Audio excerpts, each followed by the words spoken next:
Selamat datang di motovlog baru gua. Seperti yang gua janjiin kemarin, bahwa setelah 100.000 subscriber gua bakal main-main ke bengkel lain biar ada variasi-variasi baru untuk motor-motor custom yang gua liput. So, ini adalah episode pertama dengan bengkel yang baru. Kali ini kita main ke bengkel Katros Garage.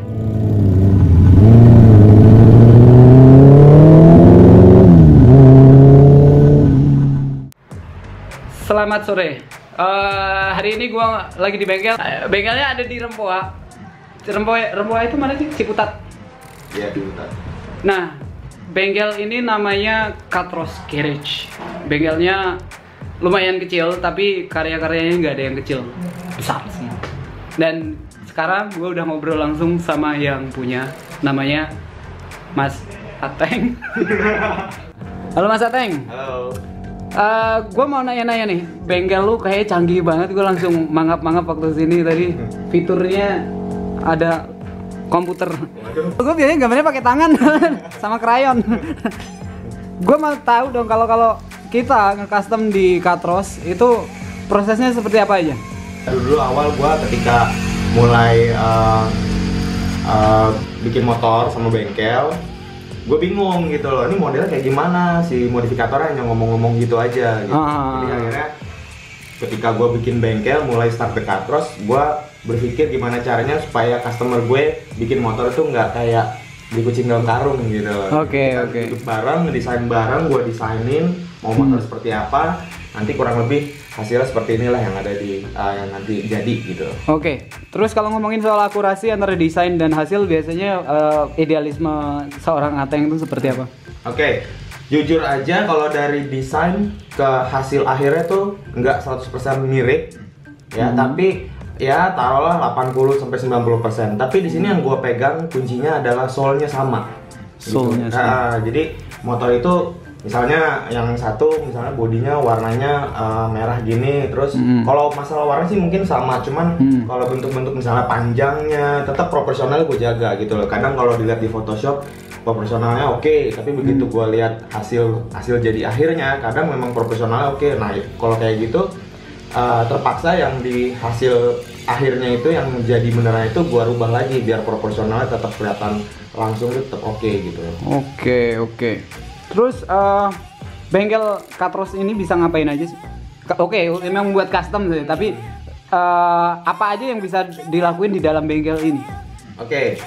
Kalau di kita ini sebenarnya lebih fokus kepada detail body. Nah, jadi cabangnya jadi lebih banyak tuh kalau ngomongin body. Kayak misalnya nge-chrome, powder coating, terus sampai ngecat pun kita nggak ngerjain semua sebenarnya, jujur aja. Kecuali sasis ya, lebih ke body memang kita lempar ke vendor. Tapi di sini untuk body kita ngelas sendiri. Nah, yang lebih spesifik kita bisa ngelas aluminium atau besi gitu loh. Jadi sebenarnya memang kedepannya gue pengen body yang kita bikin tuh memang aluminium. Cuman memang pasar di Indonesia, Jakarta memang belum bisa nerima semua tentang masalah harga aluminium, perawatannya gitu loh. Jadi ya pelan-pelan lah gue coba bisa masukin itu.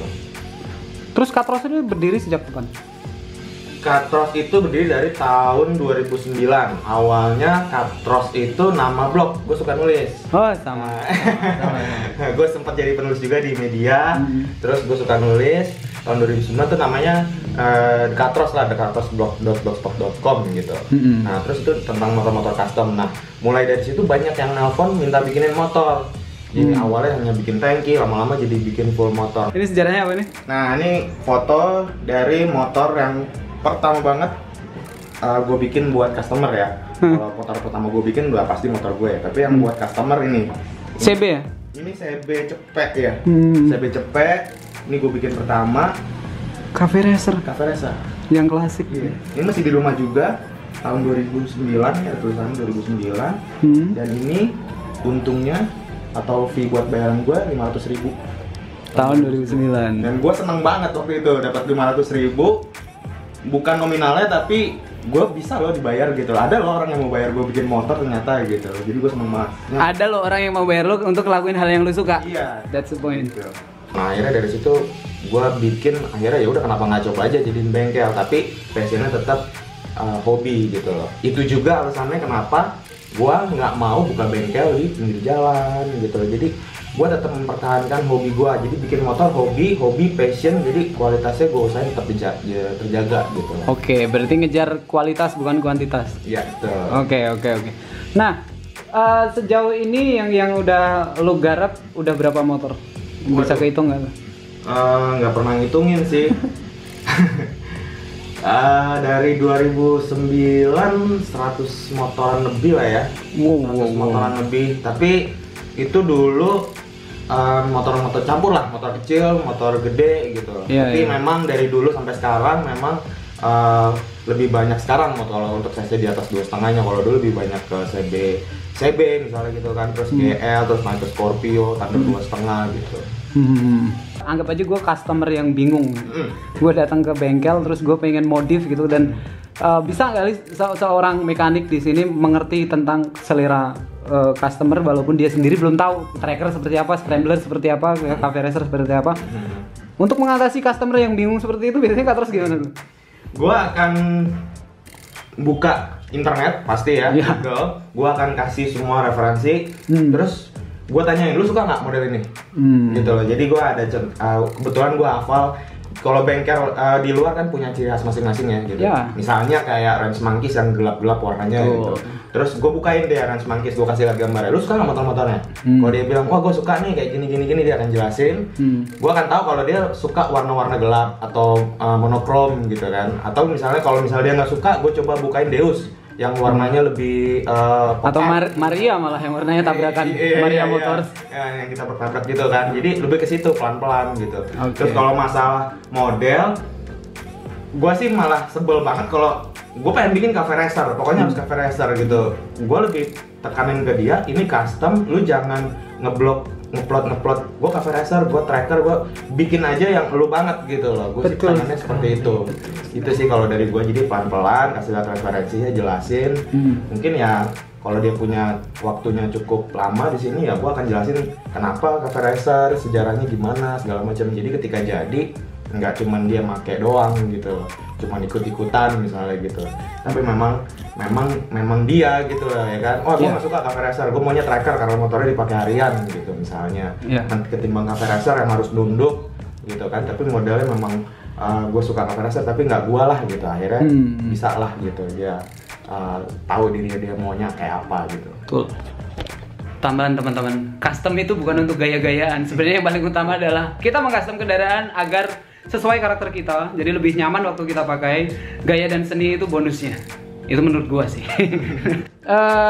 Kalau gua ngomongin budget, bangun motor di sini itu budgetnya dari berapa sampai berapa range-nya? Oke, budget juga. Sebenarnya kalau misalnya ada orang nanya budgetnya berapa gitu, bikin motor ini budgetnya berapa, sama sekali sebenarnya gue buta gitu, nggak bisa nentuin. Tapi gue patokin harga 15 juta dengan standar gue. Nah, itu yang paling murah atau? Yang paling murah, standar gue. Paling gue akan jelasin, gue buka harga 15 juta di luar kayak kaki. Misalnya motornya misalnya seperti ini, CB 400 gitu kan.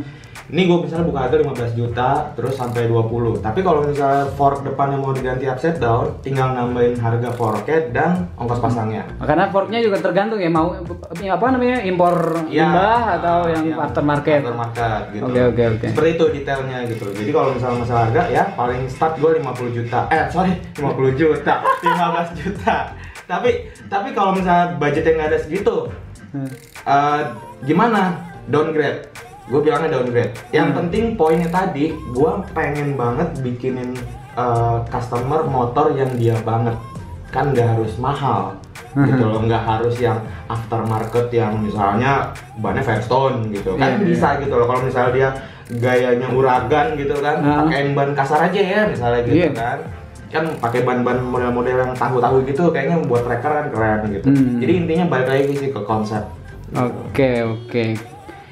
Cukup lengkap sepertinya. Nah, gue mau tanya dong, alamat di sini di mana sih sebenarnya? Gue tadi ya Allah pusing banget carinya. Presiden udah kayak beda kayak dunia yang berbeda ini. Ini sebenarnya ini masuknya di Jalan Cempaka 1 nomor 2. Itu masuknya ke Rengas Ciputat Timur. Cuman kalau bingung gue sih lebih sering bilangnya ini Bintaro Sektor 2 karena ini nempel banget sama Bintaro Sektor 2. Sebelah masjid apa ini? Ini sebelah Masjid Fathaillah. Fathaillah. Nggak kelihatan bengkel kalau misalnya lo datang gitu ya misalnya. Kayak rumah biasa. Kayak rumah biasa, kecil juga dari depan. Dan nggak ada pelang juga. Nggak ada. Soalnya ya balik lagi tadi passion. Jadi gue pikir kalau misalnya dia datang serius, ya datang gitu loh. Pasti akan datang kemanapun juga ya. Paham. Itu sih lebih ke situ. Nah, terus untuk keep in touch misalnya ada sosial media yang bisa di follow. Ada di fanpage-nya Katros, itu di @katros di Katros Garage. Kalau Instagramnya Katros Garage. Oh, Katros Garage nyambung. Ya, nyambung. Oke. Sepertinya cukup infonya, kita mau keliling-keliling bengkel nih. Thank you banget ya, Teng. Nah, itu tadi liputan di Katros Garage. Intinya mulai episode ini dan kedepannya gue sama Ateng bakal sering berbagi tips mengenai nge-custom motor, mulai dari ngelas sendiri, bikin jok sendiri mungkin, atau ganti ban sendiri, milih ban, semuanya bakal kita bahas. Dan juga tetap ada test ride motor keren. Selain itu gue juga masih bakal nyari bengkel-bengkel lain juga untuk gue liput, jadi konten gue lebih bervariatif.